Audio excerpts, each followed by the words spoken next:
ಜ್ಞಾನಾನಂದಮಯಂ ದೇವಂ ನಿರ್ಮಲಂ ಸ್ಫಟಿಕಾಕೃತಿಂ ಆಧಾರಂ ಸರ್ವವಿದ್ಯಾನಾಂ ಹಯಗ್ರೀವ ಉಪಾಸ್ಮಹೆ. ನನ್ನ ಸಮಸ್ತ ಆರಾಧ್ಯಂ ಚಾನಲ್ ವೀಕ್ಷಕರೆಲ್ಲರಿಗೂ ಕೂಡ ವಿಭಾ ಶೆಟ್ಟಿ ಮಾಡುವ ನಮಸ್ಕಾರಗಳು. ಮಾಸ ಭವಿಷ್ಯ ಕಾರ್ಯಕ್ರಮಕ್ಕೆ ತಮಗೆಲ್ಲರಿಗೂ ಸ್ವಾಗತ. ಈ ತಿಂಗಳು ಅಂದರೆ ಜನವರಿ 2026. ಪ್ರತಿಯೊಬ್ಬರಿಗೂ ಕೂಡ ಹೊಸ ವರ್ಷದ ಹಾರ್ದಿಕ ಶುಭಾಶಯಗಳು. ಒಳ್ಳೆ ಕೆಲಸಗಳನ್ನು ಮಾಡಿ ಟೀಕೆಗಳು ಸಾಯುತ್ತವೆ, ಕೆಲಸಗಳು ಉಳಿಯುತ್ತವೆ ಅಂತ ಹೇಳೋ ರೀತಿಯಲ್ಲಿ ಕೆಟ್ಟದನ್ನು ನಾವು ಮಾತಾಡ್ದಿರಾ ಎಲ್ಲ ಒಳ್ಳೆದನ್ನೇ ಬಯಸ್ತಾ ಒಳ್ಳೆ ಕೆಲಸಗಳನ್ನ ಮಾಡ್ತಾ ನಮ್ಮ ಒಂದು ಸುತ್ತ ಪರಿಸರನ ಚೆನ್ನಾಗಿಟ್ಕೊತ ನಾವು ಕೂಡ ಚೆನ್ನಾಗಿ ಬೆಳೆಯೋಣ ಅಂತ ಹೇಳ್ತಾ ಈ ಕಾರ್ಯಕ್ರಮನ ನಾನು ಶುರು ಮಾಡ್ತೀನಿ. ಇನ್ನು ಜನವರಿ ತಿಂಗಳಲ್ಲಿ ನಡೆಯುವಂತಹ ಪ್ರಮುಖವಾದ ಹಬ್ಬ ಅಂತಂದರೆ ಮೊದಲನೇದಾಗಿ ಸಂಕ್ರಾಂತಿ ಹಬ್ಬ. ಇದೇ ಜನವರಿ ತಿಂಗಳ 14ನೇ ತಾರೀಕು ಮಕರ ಸಂಕ್ರಾಂತಿನ ನಾವು ಆಚರಿಸ್ತಾ ಇದ್ದೀವಿ. ಎಲ್ಲರಿಗೂ ಕೂಡ ಮಕರ ಸಂಕ್ರಾಂತಿಯ ಶುಭಾಶಯಗಳು. ಹಾಗೆ 26ನೇ ತಾರೀಕು ನಾವು ಗಣರಾಜ್ಯೋತ್ಸವನ ಸೆಲೆಬ್ರೇಟ್ ಮಾಡ್ತಾ ಇದ್ದೀವಿ. ಸೊ ಪ್ರತಿಯೊಬ್ಬರಿಗೂ ಕೂಡ ಗಣರಾಜ್ಯೋತ್ಸವದ ಶುಭಾಶಯಗಳು. ಹಾಗಿದ್ರೆ ಗ್ರಹಗಳ ಸ್ಥಾನಮಾನ ಹೇಗಿದೆ ಅಂತ ನೋಡೋದಾದರೆ ನೋಡಿ, ಯಥಾಸ್ಥಿತಿಯಾಗಿ ಶನಿ ಗ್ರಹವು ಮೀನ ರಾಶಿನಲ್ಲಿ ಸ್ಥಿತನಾಗಿದ್ದಾನೆ. ಹಾಗೆ ಗುರು ಗ್ರಹವು ಮಿಥುನ ರಾಶಿನಲ್ಲಿ ಸ್ಥಿತವಾಗಿದ್ದರೆ ಕೇತು ಗ್ರಹವು ಮಕರ ರಾಶಿನಲ್ಲಿ ಸ್ಥಿತವಾಗಿದೆ. ಹಾಗೆ ರಾಹು ಗ್ರಹವು ಕುಂಭರಾಶಿನಲ್ಲಿ ಸ್ಥಿತವಾಗಿದೆ. ಇನ್ನು ಗ್ರಹಗಳ ಸ್ಥಾನಮಾನ ಏನು ಚೇಂಜ್ ಆಗಿದೆ, ಯಾವ ದಿನಾಂಕದಲ್ಲಿ ಬದಲಾವಣೆ ಆಗಿದೆ ಅಂತ ನೋಡೋದಾದರೆ ಮೊದಲನೇದಾಗಿ ಶುಕ್ರ ಗ್ರಹವು 13ನೇ ತಾರೀಕು ಧನಸ್ಸು ರಾಶಿಯಿಂದ ಮಕರ ರಾಶಿಗೆ ತನ್ನ ಪ್ರವೇಶನ ಬೆಳೆಸ್ತಾ ಇದ್ದರೆ, ಇನ್ನು ಸೂರ್ಯ ಗ್ರಹವು 14ನೇ ತಾರೀಕು ಧನಸ್ಸು ರಾಶಿಯಿಂದ ಮಕರ ರಾಶಿಗೆ ತನ್ನ ಪ್ರಯಾಣನ ಬೆಳೆಸ್ತಿದೆ. ಇನ್ನು ಕುಜಗ್ರಹವು 16ನೇ ತಾರೀಕು ಧನಸ್ಸು ರಾಶಿಯಿಂದ ಮಕರ ರಾಶಿಗೆ ತನ್ನ ಪ್ರಯಾಣನ ಬೆಳೆಸ್ತಾ ಇದ್ದರೆ, ಇನ್ನು ಬುಧ ಗ್ರಹವು 17ನೇ ತಾರೀಕು ಧನಸ್ಸು ರಾಶಿಯಿಂದ ಮಕರ ರಾಶಿಗೆ ತನ್ನ ಪ್ರಯಾಣನ ಬೆಳೆಸ್ತಿದೆ. ಹಾಗಿದ್ರೆ 4 ಗ್ರಹಗಳು ಕೂಡ ಮಕರ ರಾಶಿನಲ್ಲಿ ಸ್ಥಿತವಾಗಿರ್ತಿದೆ. ಇನ್ನು ದ್ವಾದಶ ರಾಶಿಗಳ ಮೇಲೆ ಇದರಿಂದ ಏನೆಲ್ಲ ಪ್ರಭಾವ ಬೀರ್ತಿದೆ ಅನ್ನೋದನ್ನ ನೋಡೋಣ.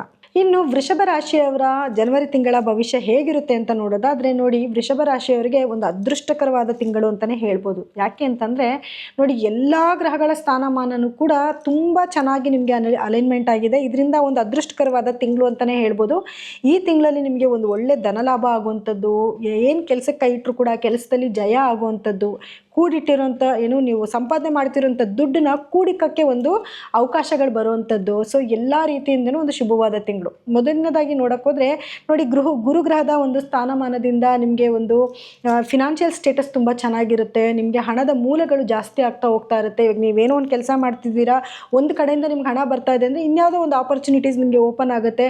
ಅದರಲ್ಲಿ ನೀವು ಒಂಚೂರು ಕೆಲಸ ಮಾಡೋದ್ರಿಂದ ಅದರಿಂದನೂ ಸ್ವಲ್ಪ ಹಣ ಬರುವಂಥದ್ದು, ಈ ರೀತಿಯಾದ ಒಂದು ಶುಭ ಒಂದು ಸುದ್ದಿನ ಕೇಳುವಂಥ ಒಂದು ತಿಂಗಳಾಗಿರುತ್ತೆ. ಹಾಗೆ ಇನ್ನು ಎಲ್ಲ ಗ್ರಹಗಳು ಕೂಡ 9ನೇ ಮನೆಯಲ್ಲಿ ಅಲೈನ್ಮೆಂಟ್ ಆಗಿರೋದ್ರಿಂದ ಅದು ನಿಮ್ಮ ಅದೃಷ್ಟಕರವಾದ ಮನೆಯೂ ಕೂಡ ಆಗಿರೋದ್ರಿಂದ ನಿಮಗೆ ಎಲ್ಲ ಗ್ರಹಗಳಿಂದನೂ ಕೂಡ ಒಂದು ಶುಭ ಸುದ್ದಿ ಸಿಗುವಂಥದ್ದು, ನೀವು ಏನೇ ಕೆಲಸಕ್ಕೆ ಕೈ ಇಟ್ಟರು ಕೂಡ ಆ ಕೆಲಸದಲ್ಲಿ ಯಶಸ್ಸು ಸಿಗುವಂಥದ್ದು, ಜಯ ಸಿಗುವಂಥದ್ದು ತುಂಬ ಶುಭಕರವಾದ ಒಂದು ತಿಂಗಳು ಅಂತಲೇ ಹೇಳ್ಬೋದು. ಇನ್ನು ರಾಹುವಿನ ಒಂದು ಪರಿಣಾಮದಿಂದ ನಿಮಗೆ ಒಳ್ಳೊಳ್ಳೆ ಆಪರ್ಚುನಿಟೀಸ್ ನಿಮ್ಮನ್ನು ಹುಡ್ಕೊಂಡು ಬರುವಂಥದ್ದು. ಹಾಗೆ ಯಾರೆಲ್ಲ ವಿದೇಶ ಪ್ರಯಾಣ ಮಾಡಬೇಕು ಅಂತಿದ್ದೀರಾ ಅಥವಾ ವಿದೇಶದ ಸಂಸ್ಥೆಗಳ ಜೊತೆಯಲ್ಲಿ ಒಂದು ಒಡನಾಟ ಏನಿರುತ್ತೆ ಅಥವಾ ಏನಾದರೂ ಇನ್ವೆಸ್ಟ್ಮೆಂಟ್ ಮಾಡ್ತಾ ಇದ್ದೀರಾ ಅಂದರೆ ಅದು ಎಲ್ಲದಕ್ಕೂ ಒಂದು ಗುಡ್ ಟೈಮ್ ಅಂತ ಹೇಳ್ಬೋದು. ಇನ್ನು ಶನಿಯ ಒಂದು ಪ್ರಭಾವದಿಂದನೂ ಕೂಡ ನಿಮಗೆ ಒಂದು ಒಳ್ಳೆ ಆಪರ್ಚುನಿಟೀಸ್ ಬರುವಂಥದ್ದು, ಏನು ಕೆಲಸಕ್ಕೆ ಕೈ ಇಟ್ಟರು ಕೂಡ ಯಶಸ್ಸಾಗುವಂಥದ್ದು. ಆದರೆ ಸ್ವಲ್ಪ ನಿಧಾನ ಆಗುತ್ತೆ ಅಷ್ಟೇ. ಶನಿಯ ಒಂದು ಪ್ರಭಾವದಿಂದ ನಿಮಗೆ ಕೆಲಸಗಳು ನಿಧಾನ ಆದರೂ ಕೂಡ ತುಂಬ ಒಂದು ಯಶಸ್ಸನ್ನು ತಂದುಕೊಡುವಂಥ ಒಂದು ಸಮಯ ಇದಾಗಿರುತ್ತೆ. ಇನ್ನು ಗಂಡ ಹೆಂಡತಿ ಮಧ್ಯದಲ್ಲಿ ಬಾಂಡೇಜ್ ಹೇಗಿರುತ್ತೆ ಅಂತ ನೋಡೋಕ್ಕೋದ್ರೆ ಒಂದು ಉತ್ತಮವಾದ ಸಮಯ ಅಂತಲೇ ಹೇಳ್ಬೋದು. ಯಾಕಂದರೆ ನೋಡಿ, ನಿಮ್ಮ 7ನೇ ಮನೆ ಅಧಿಪತಿ ಆಗಿರುವಂತಹ ಕುಜಗ್ರಹನೂ ಕೂಡ 9ನೇ ಮನೆಯಲ್ಲಿ ಸಂಚಾರ ಮಾಡ್ತಾ ಇರೋದ್ರಿಂದ ಒಂದು ಒಳ್ಳೆ ಬಾಂಡೇಜ್ ಚೆನ್ನಾಗಿರುತ್ತೆ. ನೀವು ಗಂಡ ಹೆಂಡತಿ ಮಧ್ಯದಲ್ಲಿ ಮೊದಲೇನಾದರೂ ನಿಮಗೆ ಭಿನ್ನಾಭಿಪ್ರಾಯಗಳಿತ್ತು ಅಂದರೆ ಅದು ಕೂಡ ಸರಿ ಹೋಗ್ತಾ ಇರುತ್ತೆ.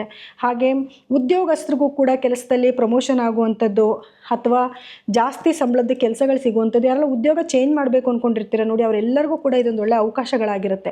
ಇನ್ನು ವಿದ್ಯಾರ್ಥಿಗಳ ವಿಷಯಕ್ಕೆ ಅಂತ ಬಂದಾಗ ಏನಾಗುತ್ತೆ, ನಿಮ್ಗೆ ಏನಾದ್ರು ಕಾಂಪಿಟೇಟಿವ್ ಎಕ್ಸಾಮ್ ಬರೀಬೇಕು ಅಂದ್ಕೊಂಡಿದ್ರೆ ಅಥವಾ ಆಲ್ರೆಡಿ ಓದ್ತಿರೋ ಮಕ್ಕಳಿಗೆ ಕೂಡ ಎಕ್ಸಾಮ್ಸ್ನಲ್ಲಿ ಒಂದು ಒಳ್ಳೆ ರಿಸಲ್ಟ್ ಕೊಡುವಂಥ ಒಂದು ಟೈಮ್ ಇದಾಗಿರುತ್ತೆ. ಸೊ ಇದೆಲ್ಲನೂ ಕೂಡ ನೀವು ಸದುಪಯೋಗ ಪಡಿಸ್ಕೋಬೇಕು. ಯಾರಿಗೆಲ್ಲ ಮದುವೆ ಯೋಗ ಕೂಡ ಬರೋಂಥ ಒಂದು ಸಮಯ ಆಗಿರುತ್ತೆ. ಸೊ ಯಾರೆಲ್ಲ ಮದುವೆ ಹುಡುಕಾಟದಲ್ಲಿದ್ದೀರಾ ಅವ್ರಿಗೂ ಒಂದು ಒಳ್ಳೆ ಟೈಮ್ ಆಗಿರುತ್ತೆ. ಇನ್ನು ಯಾರೆಲ್ಲ ಮನೆ ಕಟ್ಟಬೇಕು, ಆಸ್ತಿ ತೊಗೋಬೇಕು ಅಂತ ಏನು ಅಂದ್ಕೊಂಡಿದ್ರಿ ಅವ್ರಿಗೂ ಕೂಡ ಒಂದು ಶುಭವಾದ ಟೈಮ್ ಆಗಿರುತ್ತೆ. ಆದರೆ ಕೆಲಸಗಳಲ್ಲಿ ಸ್ವಲ್ಪ ವಿಳಂಬ ಆಗುತ್ತೆ. ಅದರಲ್ಲೂ ಭೂಮಿಗೆ ಸಂಬಂಧಪಟ್ಟಿರುವಂಥ ಕೆಲಸಗಳಲ್ಲಿ ಒಂಚೂರು ವಿಳಂಬ ಆಗುತ್ತೆ. ಯಾಕಂದರೆ ನಿಮ್ಮ 4ನೇ ಮನೆಯಲ್ಲಿ ಕೇತುವಿನ ಒಂದು ಸಂಚಾರ ಇದೆ. ಇದರಿಂದ ಏನಾಗುತ್ತೆ ಅಂತಂದರೆ ಕೆಲಸದಲ್ಲಿ ಸ್ವಲ್ಪ ಅಡೆತಡೆಗಳಾಗೋದು, ಬಟ್ ಕೆಲಸ ಆಗೇ ಆಗುತ್ತೆ. ಒಂಚೂರು 1 ಸತಿ 2 ಸತಿ ಅದು ಸ್ವಲ್ಪ ಸ್ಕಿಪ್ ಆಗಿಬಿಟ್ಟು ನೆಕ್ಸ್ಟ್ ನಿಮಗೆ ಆಗುವಂಥ ಕೆಲಸಗಳೆಲ್ಲ ಒಳ್ಳೆ ಕೆಲಸಗಳೇ ಆಗುತ್ತೆ. ಇನ್ನು ನಿಮ್ಮ ತಾಯಿಯ ಆರೋಗ್ಯದಲ್ಲಿ ಸ್ವಲ್ಪ ಏರುಪೇರಾಗೋ ಸಾಧ್ಯತೆಗಳಿರುತ್ತೆ. ಅವ್ರ ಆರೋಗ್ಯನ ಸ್ವಲ್ಪ ನೀವು ನೋಡ್ಕೊಬೇಕಾಗತ್ತೆ. ಇದು ಬಿಟ್ಟರೆ ಎಲ್ಲ ರೀತಿಯಿಂದನೂ ವೃಷಭ ರಾಶಿಯವರಿಗೆ ತುಂಬ ಒಳ್ಳೆ ಟೈಮ್ ಅಂತ ಹೇಳ್ಬೋದು. ಇನ್ನು ಆರೋಗ್ಯದ ವಿಷಯ ಅಂತ ಬಂದಾಗ ನೋಡಿ, ಕೆಲಸ ಜಾಸ್ತಿ ಇರುತ್ತೆ, ಒಳ್ಳೊಳ್ಳೆ ಆಪರ್ಚುನಿಟೀಸ್ ಬರ್ತಾ ಇದೆ, ಅದಕ್ಕಾಗಿ ತುಂಬ ಓಡಾಡ್ತಾ ಇರ್ತೀರ, ಮತ್ತು ಪ್ರಯಾಣ ಕೂಡ ಇದೆ ನಿಮಗೆ. ನೀವು ಔಟ್ ಆಫ್ ಕಂಟ್ರಿಗೆ ಹೋಗ್ಬೋದು, ಅಥವಾ ನೀವು ಇಂಡಿಯಾದಲ್ಲೇ ಟ್ರಾವೆಲ್ ಮಾಡ್ಬೋದು, ರಾಜ್ಯದಿಂದ ಇನ್ನೊಂದು ರಾಜ್ಯಕ್ಕೆ ಟ್ರಾವೆಲ್ ಮಾಡ್ಬೋದು. ಟ್ರಾವೆಲ್ ಜಾಸ್ತಿ ಮಾಡ್ತೀರಾ ಈ ತಿಂಗಳಲ್ಲಿ. ಇದರಿಂದ ಸ್ವಲ್ಪ ನಿಮಗೆ ಸ್ಟ್ರೆಸ್ ಫೀಲ್ ಆಗುತ್ತೆ. ಸೊ ಇದರಿಂದ ಸ್ವಲ್ಪ ನಿಮ್ಗೆ ಏನಾದರೂ ಬಾಡಿ ಪೈನ್ ಬರೋದು, ತಲೆನೋವು ಬರೋದು, ಕಣ್ಣು ಬರೋವಂಥದ್ದು, ಅಥವಾ ಏನೋ ರೆಸ್ಟ್ಲೆಸ್ ಆಗುವಂಥ ಒಂದು ಚಾನ್ಸಸ್ ಇರುತ್ತೆ. ಬಿಟ್ಟರೆ ಇನ್ನು ಎಲ್ಲ ರೀತಿಯಿಂದನೂ ಕೂಡ ವೃಷಭ ರಾಶಿಯವರಿಗೆ ತುಂಬ ಅದೃಷ್ಟಕರವಾದ ತಿಂಗಳು ಅಂತ ಹೇಳ್ಬೋದು. ಇನ್ನು ಪರಿಹಾರವಾಗಿ ಏನು ಮಾಡ್ಕೊಬೇಕು ಅಂತ ನೋಡೋದಾದರೆ ನೋಡಿ, ಪರಿಹಾರ ಏನು ಬೇಕಿಲ್ಲ ನಿಮಗೆ. ಎಲ್ಲ ಗ್ರಹಗಳ ಅಲೈನ್ಮೆಂಟು ತುಂಬ ಚೆನ್ನಾಗಿದೆ. ಆದರೂ ಅದು ಇನ್ನೂ ಚೆನ್ನಾಗಿರಬೇಕು, ಇನ್ನೂ ಅದೃಷ್ಟಕರವಾಗಿ ಆಗಬೇಕು ಅನ್ನೋದಾಯಿತು ಅಂದರೆ ನೀವು ನಿಮ್ಮ ರಾಶಾಧಿಪತಿ ಆಗಿರುವಂತಹ ಶುಕ್ರ ಗ್ರಹದ ಬೀಜ ಮಂತ್ರನ ಪಠನೆ ಮಾಡೋದಾಗಿರ್ಬೋದು, ಅಥವಾ ಲಕ್ಷ್ಮೀ ದೇವಿಯ ಆರಾಧನೆ ಮಾಡುವಂಥದ್ದಾಗಿರ್ಬೋದು, ಅಥವಾ ಗುರುಗ್ರಹದ ಆರಾಧನೆ ಮಾಡುವಂಥದ್ದು. ಶನಿ ಗ್ರಹಕ್ಕೋಸ್ಕರ ನಾನು ಯಾವಾಗಲೂ ಹೇಳ್ತಾ ಇರ್ತೀನಿ, ನಿಮ್ಮ ಕೈಲಿ ಸಾಧ್ಯ ಆದಷ್ಟು ಬಡವರಿಗೆ ಸ್ವಲ್ಪ ದಾನ ಧರ್ಮ ಮಾಡಿ, ಅದರಿಂದನೇ ಶನಿ ಸಂತೃಪ್ತನಾಗ್ತಾನೆ ಅಂತ. ಇದನ್ನು ಮಾಡೋದು, ಮತ್ತು ದುರ್ಗಾದೇವಿಯ ಆರಾಧನೆ ಮಾಡ್ಕೊಳ್ಳುವಂಥದ್ದು, ಇದೆಲ್ಲನೂ ಮಾಡೋದ್ರಿಂದ ಏನಾಗುತ್ತೆ, ನಿಮಗೆ ಅತ್ಯಂತ ನಿಮ್ಗೆ ಆಗ್ತಿರೋ ನೆಗೆಟಿವಿಟಿಯಿಂದನೂ ಕೂಡ ನೀವು ಈಚೆ ಬರ್ಬೋದು. ಏನು ನಿಮಗೆ ನಾನು ಹೇಳಿದ್ದೆ, ನಿಮ್ಮ ತಾಯಿ ಆರೋಗ್ಯದಲ್ಲಿ ಏರುಪೇರಾಗ್ಬೋದು, ಭೂಮಿಗೆ ಸಂಬಂಧಪಟ್ಟು ಸ್ವಲ್ಪ ಸಮಸ್ಯೆಗಳು ಬರ್ಬೋದು ಅಂತ ನಾನು ಏನು ಹೇಳಿದ್ದೆ, ಈ ಒಂದು ಕಾರಣಕ್ಕೋಸ್ಕರ ನೀವು ಕುಜಗ್ರಹದ ಬೀಜ ಮಂತ್ರನ ಪಠನೆ ಮಾಡುವಂಥದ್ದು, ಸುಬ್ರಹ್ಮಣ್ಯ ಸ್ವಾಮಿಯ ದೇವಸ್ಥಾನಕ್ಕೆ ಹೋಗಿ ಬರೋವಂಥದ್ದು, ಹಾಗೆ ನೀವು 4ನೇ ಭಾವಕ್ಕೆ ಸಂಬಂಧಪಟ್ಟಂಗೆ ಗಣಪತಿಯ ಒಂದು ಆರಾಧನೆ ಮಾಡುವಂಥದ್ದು, ಬೀದಿ ನಾಯಿಗಳಿಗೆ ಆಹಾರ ಅರ್ಪಿಸೋದು, ಇದಿಷ್ಟನ್ನು ಮಾಡಿಕೊಂಡ್ರೆ ಸಾಕು. ಜನವರಿ ಮಂತಲ್ಲಿ ನೀವು ಅಂದ್ಕೊಂಡಿದ್ದು ಎಲ್ಲ ಕೆಲಸಗಳನ್ನು ಕೂಡ ನೀವು ಮಾಡ್ಕೋಬೋದು. ಇನ್ನು ಇಲ್ಲಿವರೆಗೂ ಹೇಳಿರುವಂಥ ಫಲಗಳು ಗೋಚಾರ ಫಲಗಳಾಗಿದ್ದು, ನಿಮ್ಮ ದಶ ಭುಕ್ತಿ ಮತ್ತು ಗ್ರಹಗಳ ಸ್ಥಾನಮಾನದ ಮೇಲೆ ನಿಮಗೆ ಫಲಗಳಲ್ಲಿ ಸ್ವಲ್ಪ ವ್ಯತ್ಯಾಸಗಳಾಗುತ್ತೆ. ಹಾಗಾಗಿ ದಯಮಾಡಿ ನಿಮ್ಮ ಜಾತಕನ ಒಮ್ಮೆ ಪರಿಶೀಲನೆ ಮಾಡಿಸ್ಕೊಳ್ಳಿ. ನೀವೇನಾದರೂ ನಮ್ಮಲ್ಲಿ ಜಾತಕನ ಪರಿಶೀಲನೆ ಮಾಡಿಸ್ಕೊಬೇಕು ಅಂತಂದರೆ ಕೆಳಗಡೆ ಸ್ಕ್ರೋಲ್ ಆಗ್ತಿರೋಂಥ ನಮ್ಮ ನಂಬರ್ಗೆ ಕರೆ ಮಾಡಿ ಅಪಾಯಿಂಟ್ಮೆಂಟ್ನ ತೊಗೋಬೋದು. ಹಾಗೆ ಇದಾಗಿತ್ತು ದ್ವಾದಶ ರಾಶಿಗಳ ಈ ದಿನದ ಫಲಾನುಫಲಗಳು. ಇನ್ನು ಯಾರೆಲ್ಲ ನಮ್ಮ ಚಾನೆಲ್ನ ಸಬ್ಸ್ಕ್ರೈಬ್ ಮಾಡ್ಕೊಂಡಿಲ್ಲ, ದಯಮಾಡಿ ಸಬ್ಸ್ಕ್ರೈಬ್ ಮಾಡ್ಕೊಳ್ಳಿ. ನಿಮಗೆ ಈ ಕಾರ್ಯಕ್ರಮ ಇಷ್ಟ ಆಗಿತ್ತು ಅಂದರೆ ಲೈಕ್ ಕೊಡಿ, ಕಮೆಂಟ್ ಮಾಡಿ.